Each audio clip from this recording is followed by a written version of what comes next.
बच्चों, कैसे हो आप सभी। वेलकम है मेरे यूट्यूब चैनल पर जिसका नेम है केमिस्ट्री क्लासेस बाय पूजा यादव।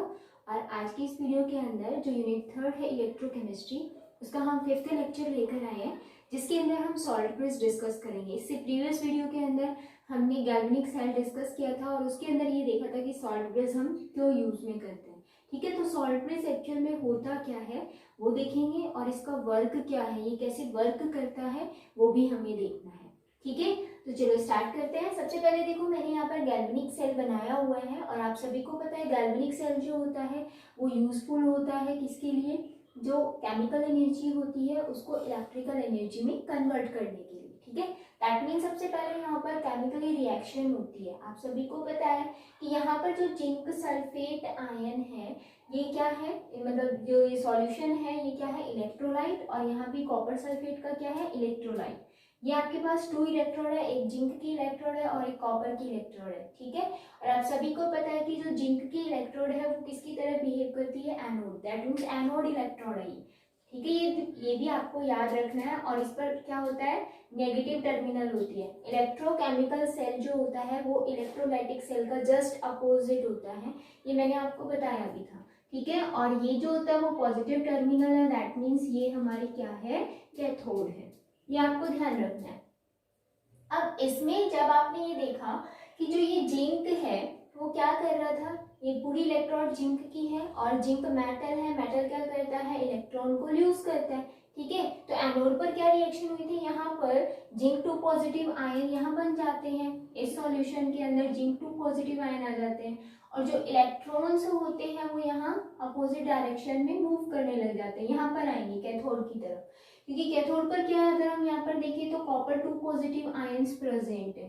ठीक है, ये कॉपर 2 पॉजिटिव आयन कहाँ जाएंगे, इस इलेक्ट्रोड पर। और ये क्या आ रहे हैं, यहाँ से इलेक्ट्रॉन्स आ रहे हैं और ये इलेक्ट्रॉन इसको क्या करेगा, न्यूट्रलाइज। और जो कॉपर है वो यहाँ पर डिपोजिट होता हुआ चला जाएगा। ठीक है, मैंने आपको ये चीज समझा दी थी। अब हमने सॉल्ट ब्रिज क्यों यूज किया था, क्योंकि मैंने आपको बताया था कि इस सॉल्यूशन में जिंक 2 पॉजिटिव आयन की कंसेंट्रेशन बढ़ती जाएगी और यहाँ पर जो सल्फेट आयन है SO4 2 नेगेटिव आयन, उसकी कंसेंट्रेशन बढ़ती जाती है। क्योंकि कॉपर 2 पॉजिटिव आयन तो कॉपर के फॉर्म में डिपॉजिट हो गया, बचा कौन, नेगेटिव आयन बचा। तो यहाँ पर नेगेटिव आयन बढ़ता जाएगा, यहाँ पॉजिटिव आयन बढ़ता जाएगा। तो ये पॉजिटिव आयन जो ये इलेक्ट्रॉन्स है इनको अट्रैक्ट करके रखेगा, तो ये आउटर सर्किट जो है वो कंप्लीट नहीं होगा। दैट मीन्स इलेक्ट्रॉन का फ्लो नहीं होगा और जब इलेक्ट्रॉन फ्लो नहीं करेंगे तो आपको पता है कि इलेक्ट्रिसिटी प्रोड्यूस नहीं होगी। तो हमने क्या किया, सॉल्ट ब्रिज यूज में लिया ताकि ये सब चीजें हम सॉर्ट आउट कर सके। ठीक है, तो सबसे पहले आपको ये पता होना चाहिए कि सॉल्ट ब्रिज होता क्या है। तो आज की इस वीडियो के अंदर हम क्या देखने वाले हैं, जो सॉल्ट ब्रिज है वो एक्चुअल में है क्या और ये कैसे काम करता है। ठीक है, तो जो सॉल्ट ब्रिज है वो होती क्या है, इट्स अ यूट्यूब। ठीक है, यूट्यूब है लेकिन हमने यहाँ पर कैसे इसको उल्टा रखा हुआ है, तो हम यहाँ पर ये बोल सकते हैं it's a inverted you tube. ठीक है, यू शेप की होती है इसीलिए यू ट्यूब बोला जाता है। अब इस यू ट्यूब के अंदर हम क्या करते हैं, यहाँ पर एक सॉल्यूशन भरते हैं। अब वो जो सॉल्यूशन होता है वो लिक्विड फॉर्म के अंदर नहीं होना चाहिए, ना सॉलिड फॉर्म के अंदर होना चाहिए। ठीक है, अगर आप सॉलिड फॉर्म के अंदर लोगे तो वो आयंस में डिसोशिएट नहीं होगा और इस पॉजिटिव आयन को यहाँ न्यूट्रलाइज नहीं करेगा। सेम एज इट इज यहाँ जो SO4 2 नेगेटिव आयन की कंसेंट्रेशन बढ़ रही है उसको भी न्यूट्रलाइज नहीं कर पाएगा। और अगर आप लिक्विड फॉर्म के अंदर लेते हो तो अगर आप लिक्विड भरोगे भी, यहाँ हमने कॉटन यूज की हुई है, ठीक है, वो तुरंत क्या आ जाएगा, नीचे आ जाएगा, उसके बाद ये पूरा खाली हो जाएगा। तो ये बस एक बार ही न्यूट्रलाइज कर पाएगा। तो इस चीज को ध्यान में रखना आपको कि जो हम इसके अंदर सॉल्यूशन भरते हैं, किसके अंदर, सॉल्ट ब्रिज के अंदर, वो ना सॉलिड होना चाहिए ना लिक्विड होना चाहिए, वो होता है सेमी सॉलिड फॉर्म के अंदर। ठीक है, या हम उसको जेल फॉर्म भी बोल सकते हैं। तो याद रखना, in which a solution filled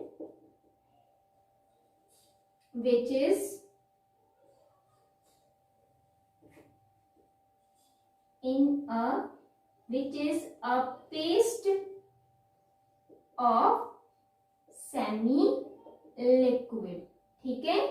that is वो कौन सा होगा, उसको हम अगार अगार सॉल्यूशन भी बोल सकते हैं, या फिर वो किस फॉर्म में होता है, that means agar agar solution का मतलब क्या है, जेली फॉर्म है, ठीक है। और हम इसको क्या बोल सकते हैं, जेली। तो आपके पास इसके अंदर, इस सॉल्ट ब्रिज के अंदर जो सॉल्यूशन भरा हुआ है वो पेस्ट है किसका, सेमी लिक्विड का, ठीक है, ये ध्यान रखना। और ये जो सेमी लिक्विड पेस्ट है ये है किसका एक्चुअल में, तो हम यहाँ पर सॉल्यूशन ले रहे हैं ना, तो वो क्या है, या तो KCl का हो सकता है या फिर K2SO4 का हो सकता है।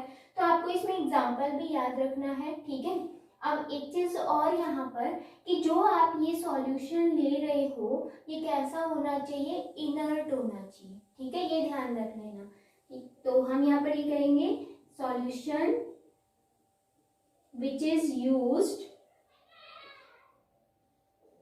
या फिर हम सीधा लिख दें इनर्ट सॉल्यूशन फिल्ड डैम। इसके अंदर जो सॉल्यूशन भरा होता है वो कैसा होता है, इनर्ट होता है, केमिकल रिएक्शन नहीं करेगा। अगर केमिकल रिएक्शन किया तो इलेक्ट्रिसिटी जो प्रोड्यूस हो रही है उस पर इफेक्ट पड़ेगा, ठीक है। अब इसके अंदर एग्जांपल लेने कि आप जो ये इनर्ट सॉल्यूशन ले रहे हो वो कौन कौन सा हो सकता है, KCl भी हो सकता है, K2SO4 भी हो सकता है, सोडियम नाइट्रेट भी हो सकता है, ठीक है, अमोनियम क्लोराइड भी हो सकता है। ये सारे एग्जाम्पल आपको याद में रखने, आप इनमें से कोई भी एक यूज में ले सकते हैं, ठीक है। तो ये तो था सॉल्ट ब्रिज कि हम कैसे डिफाइन करेंगे सॉल्ट ब्रिज क्या होता है। अब इस सॉल्ट ब्रिज के ऊपर क्या होता है, अलग से क्वेश्चन बन के आ जाता है, तो आपको ये पॉइंट्स आने चाहिए, इसीलिए मैंने अलग से वीडियो बनाई है। अब ये सॉल्ट ब्रिज वर्क कैसे करता है तो हमें इसकी वर्किंग प्रोसेस देखनी है, तो अभी मैं स्टार्ट कर रही हूँ, जल्दी से इसका स्क्रीनशॉट ले लो।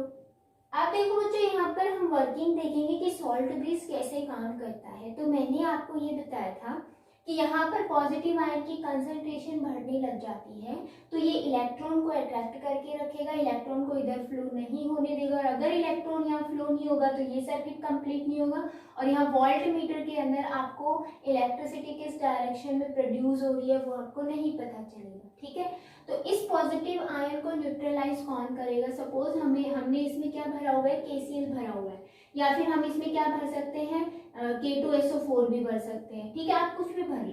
इसमें क्या है, जो मैंने एग्जांपल दिया था उन्हीं में से, तो जो सल्फेट आयन है SO4 2 नेगेटिव आयन वो तो इधर मूव करेंगे, और इसमें से जो K पॉजिटिव आयन है वो इधर मूव करेंगे, ठीक है। तो इस पॉजिटिव आयन को ये नेगेटिव आयन न्यूट्रलाइज कर देगा, और जैसे ही न्यूट्रलाइज करेगा तो ये इलेक्ट्रॉन जो है वो इजीली फ्लो होने लग जाता है, ठीक है। और इजीली फ्लो होगा तो यहाँ पर सर्किट कंप्लीट होगा और इलेक्ट्रिसिटी क्या होगी, प्रोवाइड होगी। तो देखो मैंने एक चीज आपको समझाई, यहाँ पर दो वर्क निकल कर आ रहे हैं, वो क्या कि जब ये आयन को न्यूट्रलाइज कर देगा तो इसका मतलब आयन का न्यूट्रलाइजेशन तो इसने किया विदाउट मिक्सिंग, ठीक है, फर्स्ट तो ये काम हो गया।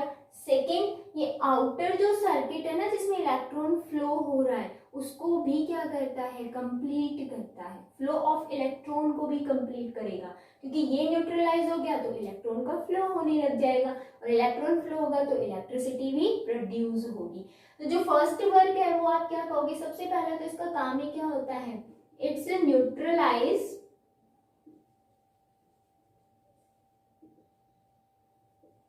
द सॉल्यूशन, ठीक है। सॉल्यूशन को क्या करेगा, दोनों सॉल्यूशन को या दोनों इलेक्ट्रोलाइट को न्यूट्रलाइज करने का काम करेगा। सेकंड मैंने अभी कहा ये क्या करता है, सर्किट जो है आउटर उसको कंप्लीट करता है। तो आपको ये भी ध्यान रखना है, it's complete circuit and maintain flow of electron, ठीक है, इलेक्ट्रॉन के फ्लो को भी मेंटेन करता है। अब थर्ड इसका एक और इम्पोर्टेंट काम है, वो क्या है, वो आपको अच्छे से समझना है, क्योंकि इसके बिना आपको अच्छे से नहीं समझने, ये आप नहीं कर पाओगे। कि अगर सॉल्ट ब्रिज आपने ले लिया सपोज करो, और इसके अंदर आपने ये जो सॉल्यूशन है वो अभी नहीं भरा है, सिर्फ आपने यू ट्यूब लगा दिया, ठीक है, ये ट्यूब तो आपने लगा दी लेकिन इसके अंदर सॉल्यूशन नहीं भरा हुआ है, तो इसका काम क्या है, इस सॉल्यूशन का वो अभी देखना है। आपने यहाँ नहीं भरा, क्या होगा, इस यू ट्यूब के अंदर यहां से तो कौन जाएगा, जिंक 2 पॉजिटिव आयन, ठीक है, क्योंकि भाई यहाँ पर ज्यादा हो रहा है तो इसको कहीं ना कहीं जाने का रास्ता मिल रहा है, नहीं जाएगा। और यहाँ से सल्फेट आयन क्या कर रहे हैं, मूव कर रहे हैं इधर इस डायरेक्शन में, तो यहाँ पर क्या होगा, पॉजिटिव आयन, और यहाँ पर क्या आ गया, नेगेटिव आयन आ गए, यानी कि यहाँ पर क्या बन जाता है, एक जंक्शन बन जाता है, ठीक है, ये क्या बन गया, जंक्शन बन गया, जहां पर पॉजिटिव आयन भी है और नेगेटिव आयन भी है। तो पॉजिटिव और नेगेटिव आयन जब दोनों एक साथ आते हैं इधर, तो ये मत कहना अभी कनेक्ट हो रहे हैं, इन दोनों की वजह से क्या होता है, एक पोटेंशियल जनरेट हो जाता है, ठीक है, जिसको आप यहाँ पर क्या बोलोगे, ई जंक्शन, मतलब यहाँ पर जो पोटेंशियल जनरेट हुआ उसको आप ई से डिनोट कर रहे हो, तो ई जंक्शन डेवलप हो गया, तो एक बैरियर बन गया, ठीक है, इसका मतलब आयंस का फ्लो ना इधर होगा ना इधर होगा, और यहाँ पर क्या बन गया, एक बैरियर बन गया। तो इस बैरियर से क्या इफेक्ट पड़ेगा, देखो यहाँ पर जो इलेक्ट्रिसिटी प्रोड्यूस हो रही है, इस इलेक्ट्रिसिटी को हम सपोज लिख देते हैं ई सेल, यानी कि ये इलेक्ट्रिसिटी किसकी है, सेल की है। बट ये जो ई जंक्शन यहाँ पर बन रहा है, ई जंक्शन बैरियर, तो इसकी भी कुछ ना कुछ क्या होगी, अमाउंट तो होगी इस इलेक्ट्रिसिटी की भी, तो क्या होगा, पोटेंशियल की, ठीक है, इलेक्ट्रिकल पोटेंशियल यहाँ है और यहाँ भी इलेक्ट्रिकल पोटेंशियल ही जनरेट हुआ, तभी तो इलेक्ट्रिसिटी प्रोड्यूस हुई। तो क्या होगा, जब आप टोटल इलेक्ट्रिकल पोटेंशियल निकालोगे सेल का, ई टोटल निकालोगे, तो वो क्या आएगा, ई सेल माइनस ई जंक्शन, क्यों, क्योंकि इसकी वजह से भी तो कुछ ना कुछ पोटेंशियल जनरेट हो रहा है इन आयंस की वजह से यहाँ पर। तो क्या होगा, जब ये आप माइनस करके निकालोगे तो जो ई टोटल आएगा, ईएमएफ भी बोलते हैं आप, इलेक्ट्रोमोटिव सेल फोर्स, ठीक है, ये अभी मैं आगे आपको पढ़ाऊंगी एक्चुअल में होता क्या है, ईएमएफ क्या होता है, इलेक्ट्रोड पोटेंशियल क्या होता है, तो अभी एक बार ये समझ लो। तो यहाँ पर ई टोटल जो आएगा वो क्या आएगा, लोअर वैल्यू आएगी, ठीक है, अगर ये नहीं हो तो जितना ई सेल है वही तो ई टोटल है, वही उसका रहेगा सेल का, ठीक है, तो वो हायर रहेगा। तो इसकी वजह से क्या हो रहा है, इलेक्ट्रिसिटी कम प्रोड्यूस हो रही है।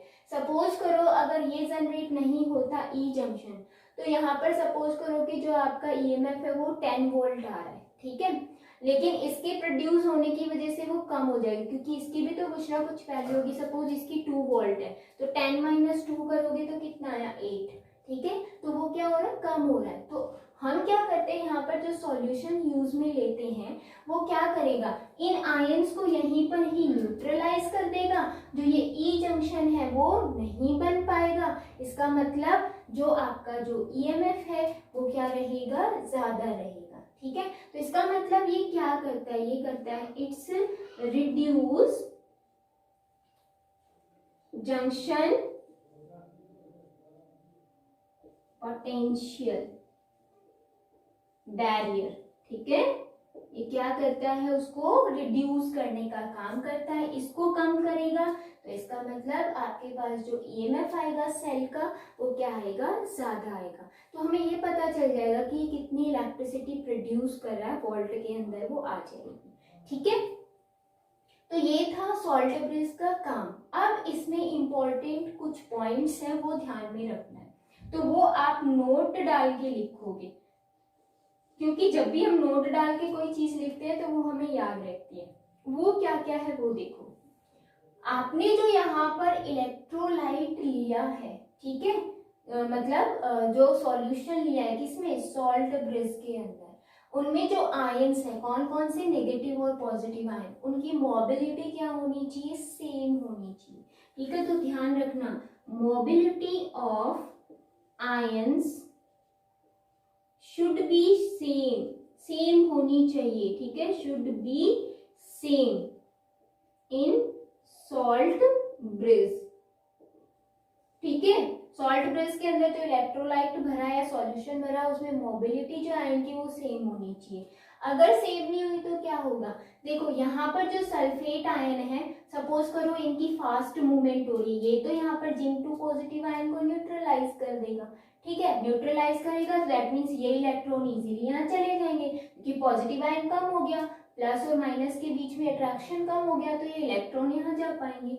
बट सपोज करो कि जो K पॉजिटिव आयन है वो उसी टाइम पे इसको न्यूट्रलाइज नहीं कर पाया, तो क्या होगा, यहाँ पर कॉपर 2 पॉजिटिव आयन तो डिपॉजिट पहले से हो चुका है, लेकिन जो सल्फेट आयन की कंसंट्रेशन यहाँ ज्यादा है वो न्यूट्रलाइज नहीं हुई, और न्यूट्रलाइज नहीं होगी तो वो इलेक्ट्रॉन को एक्सेप्ट करेगा नहीं, क्योंकि ये नेगेटिव आयन इस नेगेटिव आयन को रिपेल करेगा, तो सर्किट कंप्लीट हुआ नहीं, और सर्किट कंप्लीट नहीं होगा इनर ये आउटर, तो इसका मतलब इलेक्ट्रिसिटी प्रोड्यूस नहीं होगी।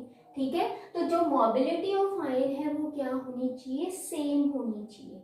ठीक है, सेकेंड टर्म क्या है, सेकेंड जो पॉइंट है वो आपको ध्यान रखनी है कि यहाँ पर जो इलेक्ट्रोड है अगर आपने सिल्वर की ले ली और जो यहाँ पर जो सॉल्यूशन भरा हुआ है अगर वो अगार अगार सॉल्यूशन KCl का है, तो क्या होगा, आपको पता है सिल्वर जो है वो किस में कन्वर्ट होगा, इलेक्ट्रॉन को यूज करने के बाद, जैसे जिंक 2 पॉजिटिव में कन्वर्ट हुआ वैसे सिल्वर किस में कन्वर्ट हो जाएगा, सिल्वर 2 पॉजिटिव के अंदर, और वो क्या करेगा, यहाँ पर अगर आपने KCl लिया तो Cl नेगेटिव आयन इधर मूव करेंगे ना, तो वो Cl नेगेटिव आयन के साथ कंबाइंड होके क्या बना लेगा, AgCl, और AgCl जो होता है वो प्रेसिपिटेट की फॉर्म में होता है, मतलब सॉलिड फॉर्म में, तो जहाँ ये इलेक्ट्रोलाइट है ना वो क्या हो जाएगा, सॉलिड में कन्वर्ट हो जाएगा, ना कि वो लिक्विड फॉर्म में रहेगा। इसका मतलब सेल वर्क नहीं करेगा, वहीं पर स्टॉप हो जाएगा, जितनी भी रिएक्शन है वो स्टॉप हो जाएगी, इसका मतलब इलेक्ट्रिसिटी प्रोड्यूस नहीं होगी। तो नोट डाल के आपको ये 2 चीजें भी ध्यान में रखनी है कि एक तो यहाँ पर मोबिलिटी ऑफ आयन सेम होना चाहिए, दूसरा अगर आप यहाँ KCl का सॉल्यूशन ले रहे हो या फिर सिल्वर सल्फेट भी बनेगा तो भी वो क्या होगा, आयंस कम हो जाएंगे, तो कौन से, ये वाले पॉजिटिव आयन। तो यहाँ पर आप इलेक्ट्रोड जिंक की ले सकते हो, जिंक सल्फेट ले रहे हो तो, बट सिल्वर की मत लेना इसके साथ में, ये ध्यान रख लेना। यहाँ पर आप कॉपर सल्फेट भी ले सकते हो, ठीक है, लेकिन ये चीज आपको याद रखनी है, कभी भी आपको सिल्वर की इलेक्ट्रोड यूज में नहीं लेनी। अब ये हो गया है कंप्लीट। अब इसमें एक छोटा सा चेंजमेंट करते हैं, और उस चेंजमेंट की वजह से जो सेल है उसकी वर्किंग जो प्रोसेस है वो हमें देखनी है। ठीक है, तो जल्दी से पहले इसका स्क्रीनशॉट ले लो, देन स्टार्ट कर रहे हैं। अभी बच्चों आपके पास ये गैल्वेनिक सेल है, अगर मैंने इसमें चेंजमेंट करना हो तो देखो मैंने थोड़ा सा नीचे बना दिया, ये वोल्ट मीटर है, और आप क्या करते हो, इसको कनेक्ट कर देते हो यहाँ पर एक्सटर्नल सेल से। ठीक है, इसका मतलब आप क्या करते हो, यहाँ पर बैटरी लगा देते हो। ठीक है, अब आपने यहाँ बैटरी लगा दिया, तो अब क्या होगा वो देखो, आपने यहाँ बैटरी से कनेक्ट किया तो यहाँ पर जो EMF रहेगा, यहाँ पोटेंशियल जो जनरेट हो रहा है, इसको आप क्या बोलोगे, E एक्सटर्नल। ठीक है, और यहाँ पर जो हमारा EMF रहेगा उसको हम बोलेंगे E सेल। ठीक है, इलेक्ट्रोड पोटेंशियल जो होगा। अब यहाँ पर सिचुएशन आती है 3, वो कौन कौन सी आती है वो देखना है। फर्स्ट सिचुएशन तो ये रहती है कि अगर आपके पास जो E सेल है वो क्या है, ज्यादा है E एक्सटर्नल से। ठीक है, सेकेंड केस ये आता है कि E सेल जो है वो इक्वल हो जाए E एक्सटर्नल के, या इलेक्ट्रोड पोटेंशियल जो एक्सटर्नल है। ठीक है, और थर्ड सिचुएशन ये आएगी E cell is less than E external, तो क्या होगा इन केसेस में वो देखना है आपको। ठीक है, सपोज करो कि जो आप एक्सटर्नल फील्ड इसको दे रहे हो या इलेक्ट्रिसिटी दे रहे हो, आपको पता है गैल्वेनिक सेल में हम इलेक्ट्रिसिटी नहीं देते हैं, इवन प्रोड्यूस होती है इलेक्ट्रिसिटी, हमें किस में देनी होती है, इलेक्ट्रोलाइटिक सेल के अंदर। ठीक है, तो अगर आप बाहर से कोई इलेक्ट्रिसिटी दे रहे हो, अगर उसकी वैल्यू कम है और जो यहाँ पर इलेक्ट्रिसिटी प्रोड्यूस हो रही है उसकी वैल्यू ज़्यादा है, तो जैसे ये प्रोसेस हो रही थी, मतलब जिंक एनोड की तरह ही बिहेव करेगा और कॉपर कैथोड की तरफ, और जो इलेक्ट्रिसिटी होगी वोल्ट मीटर के अंदर आपके पास इस टाइप से देखने को मिलेगी, मतलब इस डायरेक्शन में फ्लो हो रही है इलेक्ट्रिसिटी। ठीक है, इलेक्ट्रिसिटी जो है या इलेक्ट्रिक जो करंट है वो फ्लो कर रहा है कहाँ से कहाँ, कैथोड से एनोड की तरफ। ठीक है, ये समझ आ गया। अब अगर सेकेंड सिचुएशन ये आए कि ये दोनों इक्वल हो गए, तो ये दोनों जैसे ही इक्वल होंगे, रिएक्शन जो है यहाँ पर नहीं होगी, स्टॉप हो जाएगी, क्योंकि आपने बाहर से ये भी तो दिया हुआ है ना, ये आप यहाँ से बढ़ाते गए, अगर इन दोनों की वैल्यू इक्वल हो गई तो इलेक्ट्रिसिटी जो है वो प्रोड्यूस नहीं होगी। इसका मतलब जो सेल है वो क्या हो जाएगा, स्टॉप, मतलब वर्क नहीं करेगा। ठीक है, बट अगर यहाँ आपने इसकी अमाउंट ज्यादा दे दी और इसकी कम हो गई ई सेल की, तो अब ये किसकी तरह बिहेव करने लग जाएगा, इलेक्ट्रोलाइटिक सेल की तरह, क्योंकि जब ये इलेक्ट्रिसिटी ज्यादा है तो ये जब आप ज्यादा ही दोगे तभी यहाँ पर डीकम्पोजिशन होगा इलेक्ट्रोलाइट का, और फिर क्या होगा, केमिकल रिएक्शन होगी, इलेक्ट्रॉन्स मूव करने लगेंगे। ठीक है, तो अगर आपने ई एक्सटर्नल ज्यादा दे दिया किसके कंपेयर में, ई सेल के कंपेयर में, तो जो इलेक्ट्रिसिटी है वो अपोजिट डायरेक्शन में जाएगी।